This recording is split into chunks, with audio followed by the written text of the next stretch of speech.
Hello, friends. Welcome to Tarot Numerology Week. We're gonna be learning all about numerology in tarot and different ways to use numerology in tarot. Um, all this week. It's gonna be really, really good. So, numerology is a science. And tarot numerology is going to be different. Also, angel numbers are different than the meanings of the numbers in numerology and the meanings of the numbers in tarot. There are going to be some overlapping, but in essence, they're very different. Okay. So, if you want to learn more about just numerology or angel numbers, let me know because I can do a video about that. I love talking about all of that. All right. Now, I love teaching numerology in tarot because it will give you a way to start reading right away, right? One of the biggest challenges of tarot is that it's 78 different cards with different meanings, and learning all of them can be very overwhelming. Okay. But with this method, you're not going to be doing super in-depth readings like I do, but you are going to definitely be able to start doing some readings that are going to be meaningful. And it's very easy to learn because you just have to learn from 1 to 10. That's it. It's very easy. Okay. It's going to give you some control to be able to start doing some reading. So it's really good because learning the 78 cards it can be complicated. Now, one of the things that I advise people is if you don't know tarot, if you're just learning tarot, start with the Rider White. Okay. Uh, that's the original deck with the original cards, with the original um, images on them.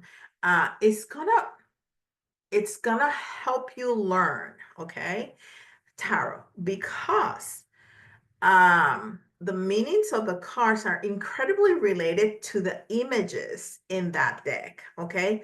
Once you're familiar with tarot, once you're comfortable with tarot, you can do whatever, well, you can do whatever you want, whatever you want to. That's my recommendation.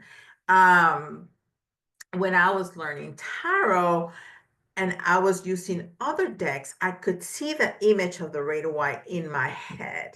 And it was easier for me to remember the meaning of that card. Okay.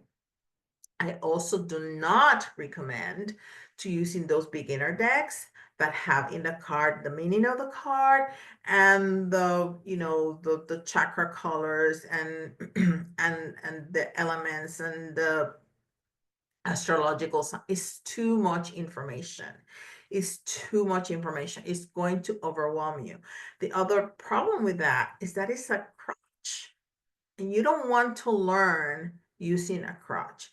If you have one and it's helpful to you, go ahead. I wouldn't throw it away unless you do want to, but I would never use it. I would never use it because it's just too much information. And you want to learn to read the card, not to know the what the card means, not that you put down a card and you're reading what the card says. Okay. Because that's not the vibe that we're going for. So I really do not I tell people to try to stay away from those. But if you have one and you enjoy it, go ahead. um all right. So you when you use the numerology, every number is going to have a different meaning. And I'm looking over here because I have little notes. I don't want to forget things. Okay. So you're going to have different numbers, but and each number has a meaning or several meanings, right? Now, one of the things that people that are learning tarot fall into is they see one card or they see one number and they say the same thing over and over and over and over again.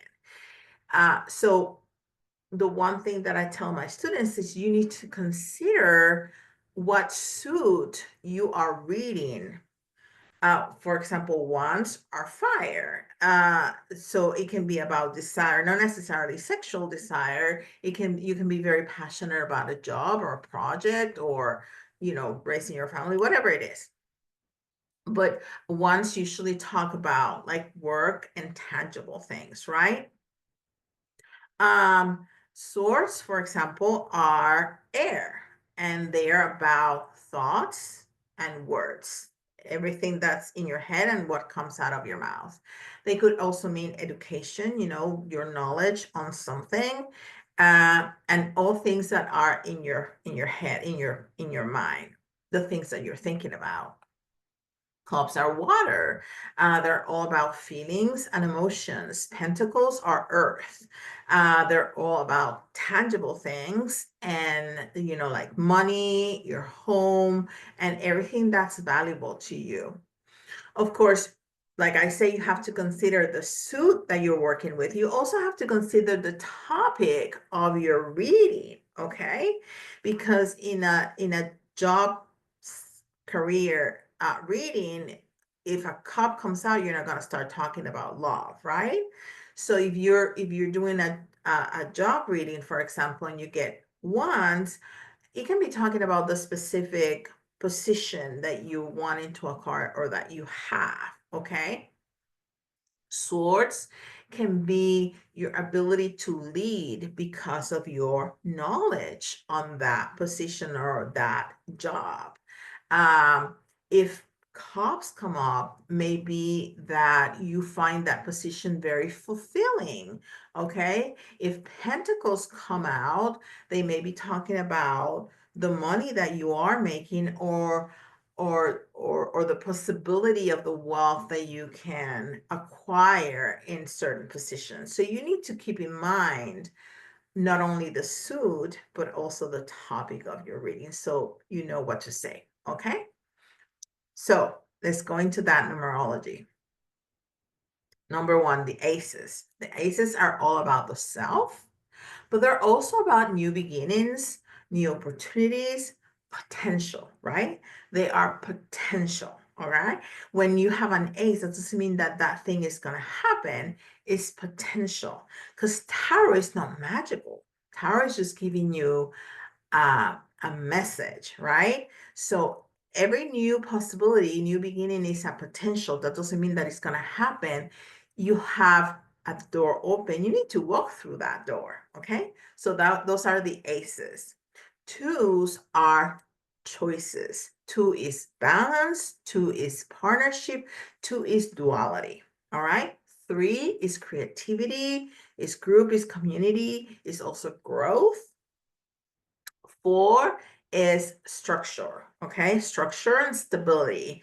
I always, when I was learning tarot, what teacher told me, think about the four legs of a table or of a chair. That gives it a stability. If one is broken or missing, there's no more stability. So four are stability or rigidity too, okay? It could also be rigidity. It can also mean manifestation. Four can also mean manifestation. Five is change, is stability, is conflict, is challenge. All right. Six is communication. Six is cooperation. Six is harmony. Seven are reflection cards, assessment, knowledge. Eight is mastery, action, accomplishments. Uh, Nine are fruition, fulfillment. 10 are completion, end of cycle, renewal. Okay. Now, if you are interested in learning more about using numerology, colors, astrology, and all about intuitive tarot, let me know. On our Friday Little Bites, we're going to get together on a Facebook Live free to practice tarot and oracle all together. So everyone is invited. Everybody is welcome to come at 7 p.m. Eastern Time, 6 p.m. Central, 4 p.m. Pacific Time. And I hope to see you there.